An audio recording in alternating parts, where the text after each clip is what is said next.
Excellences, Monsieur le Président de la République, Monsieur le Premier ministre, Monsieur le ministre du Travail, Monsieur le ministre de la Fonction publique, Mesdames, Messieurs les membres du gouvernement, Madame la Présidente du Haut Conseil du dialogue social, Mesdames, Messieurs, membres du patronat, camarades secrétaires généraux, Mesdames, Messieurs, en vos rangs et qualités, chers confrères et consoeurs, journalistes. Excellence, Monsieur le Président de la République, à l'entame de mon propos, je rends grâce à Dieu de nous permettre, pour une nouvelle et dernière fois, de nous adresser à la plus haute autorité de l'État du Sénégal à l'occasion de la fête du travail. Recevez, Monsieur le Président de la République, les vœux de succès suite à votre brillante élection au premier tour pour votre toute première tentative d'accession à la magistrature suprême. Que le bon Dieu vous inspire et vous aide à supporter la lourde charge de chef de l'État du Sénégal. Se faire le porte-voix de mes confrères et consoeurs est un exercice difficile, surtout lorsque c'est la toute dernière fois que je m'y conforme. Dans le contexte qui est le nôtre et qui renseigne d'une période trouble pour les entreprises de presse et pour les travailleurs des médias, vous comprendrez, Monsieur le Président de la République, la complexité de cette adresse. Monsieur le Président de la République, en attendant que vous veuillez bien accorder une audience à la coordination des associations de presse pour la remise des conclusions des assises des médias, permettez-moi de tenter un discours mixte articulé autour de réalisations, somme toute réelles, de l'État du Sénégal et des attentes très légitimes de la part des travailleurs des médias.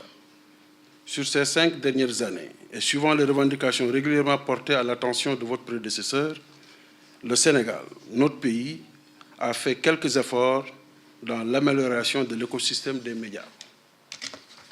Notre pays a ainsi mis en place une commission nationale de la carte de presse, défini ce qu'est une entreprise de presse par décret, mis en place un système de financement de l'audiovisuel public par décret également, et mis en place un système de gouvernance, notamment de la maison de la presse. Le Sénégal s'est également doté, durant cette période, d'un fonds d'appui et de développement de la presse. Ce sont là des acquis tangibles, même si, sur certains points, des améliorations sont possibles. Le Sénégal, Monsieur le Président de la République, reste très en retard sur d'autres points qui sont nécessaires pour améliorer l'écosystème et le système de gouvernance des médias. À ce titre, nous pouvons noter, pour le déplorer, que notre pays ne dispose toujours pas d'une loi d'accès à l'information, pourtant programmée depuis 10 ans, d'une nouvelle loi sur la publicité, l'actuelle datant de plus de 40 ans, et surtout le Sénégal refuse de se doter d'un mécanisme de contrôle effectif des entreprises de presse, ce qui se traduit, comme vous le savez vous-même, pour l'avoir dit en public, par la précarité organisée dont sont victimes les jeunes reporters et techniciens de l'information et de la communication.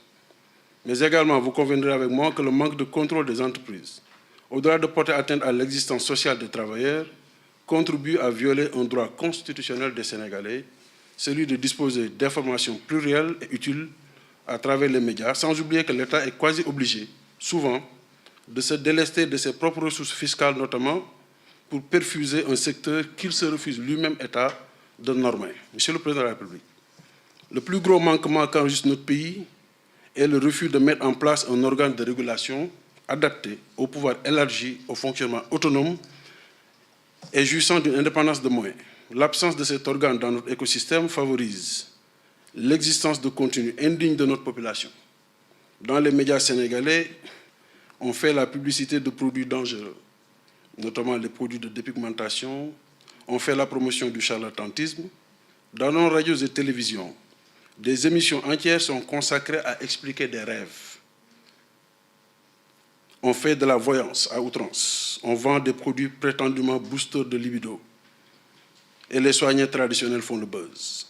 Un véritable organe de régulation y aurait mis un terme depuis des siècles. Parce qu'on ne dispose pas de cet organe de régulation au pouvoir élargi, on assiste impuissant à une sorte d'esclavage organisé et consolidé. Le mot n'est pas de trop.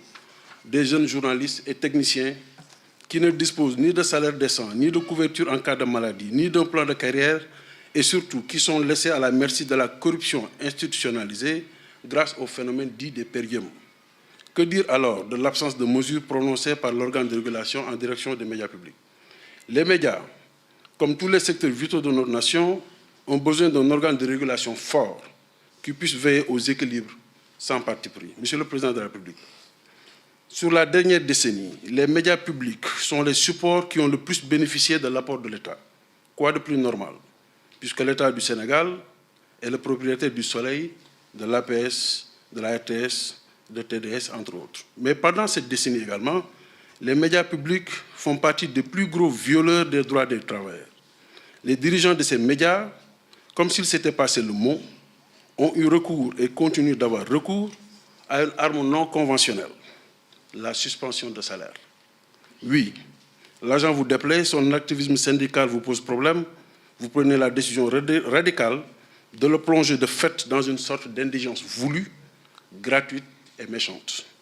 J'en fus moi-même malheureusement la première victime, malgré ou à cause de mon statut de secrétaire général. Et il ne faut alors pas du tout s'étonner que cela continue de plus belle. Les cas patents de la RTS sont là pour en attester.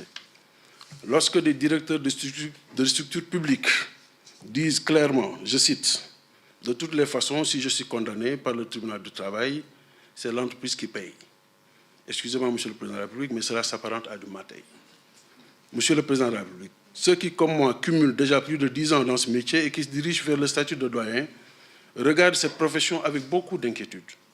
L'absence de normes dans ce secteur prédit des lendemains très sombres, pas seulement pour les journalistes et techniciens, mais pour toute la population. Le Sénégal de la presse privée, c'est malheureusement celui où on peut dénombrer, du jour au lendemain, 59 quotidiens, à quelques semaines de l'élection présidentielle notamment, dont certains de ces quotidiens ne font que des unes sous format PDF, qui sont reprises dans les revues de presse. Aucun emploi créé et un accès sinueux aux conventions commerciales supportées par l'État et ses démembrements. Le Sénégal de la presse privée, qu'on n'aime pas, c'est celui où un directeur de publication, en l'occurrence d'un site comme Sénégo, administre son entreprise en restant en Europe, encaisse de la publicité et des revenus, Accent, ne compte pas un seul salarié décemment payé et qui, repris par l'inspection du travail de Dakar, refuse de s'exécuter et de se mettre aux normes. Ce n'est là que le dernier exemple d'anomalie que compte notre presse. La nébuleuse du secteur de cette presse est comme une gangrène. Seul l'État peut y mettre un frein. Une des preuves est dans l'importation du papier journal, une nébuleuse où le produit totalement détaxé se retrouve à servir d'emballage de pain dans les boulangeries. Une vraie mafia qui fait perdre des recettes aux douanes et enrichit quelques individus. Monsieur le Président de la République, il faut le dire et le souligner, l'État du Sénégal est le principal pourvoyeur de recettes des entreprises de presse. À travers la publicité dite convention commerciale, l'État central, certains de ses services déconcentrés, ses agences et autres organes en charge de missions de service public, mais aussi certains programmes exécutés par l'État permettent à la presse d'exister économiquement. Le même État, en ne taxant pas les revenus Google et la publicité digitale, fait encore la part belle aux médias. Sauf qu'il y a un déséquilibre qui peut être à la longue problématique. Disposer en effet d'un décret de financement de l'audiovisuel public est une très bonne chose. L'étendre aux autres médias publics serait plus juste. Mais surtout, limiter la part de la publicité et du commercial dans les budgets des médias publics au profit des médias privés, comme c'est le cas dans certains pays, est une doléance des plus légitimes si on veut garder la cartographie de la diversité médiatique du Sénégal. Il ne s'agit ni plus ni moins que d'organiser le secteur et de le réguler au point que toute entreprise de presse puisse être viable. Le cahier de doléances qui vous sera remis est un condensé des difficultés que vivent les employés de la presse sénégalaise, du public comme du privé, et une invite à la résolution. C'est possible et c'est faisable. Pour conclure, Monsieur le Président de la République, permettez que je rende hommage à mes doyens, secrétaires généraux de centrales syndicales. Ils ont été là, ils sont là, ils seront encore là, s'il plaît à Dieu, jusqu'à ce qu'arrive l'heure pour eux de prétendre à un repos mérité. L'expérience accumulée par eux, leur dévotion à la cause des travailleurs doivent être capitalisées et servir aux prochaines générations. Vous-même avez été syndicaliste, vous savez qu'il n'y a pas plus grand sacrifice que de se mettre au service de ses collègues.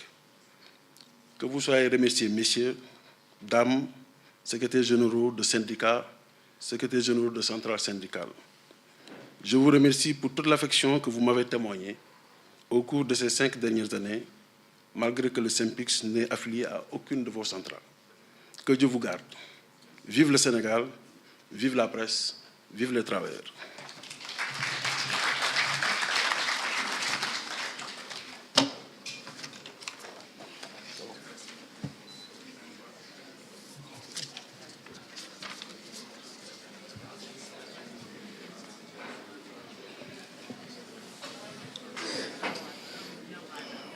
Il me faut encore rappeler que chaque orateur a 5 minutes pour prononcer son discours. Monsieur Elimane Diouf, secrétaire général de la CSA, est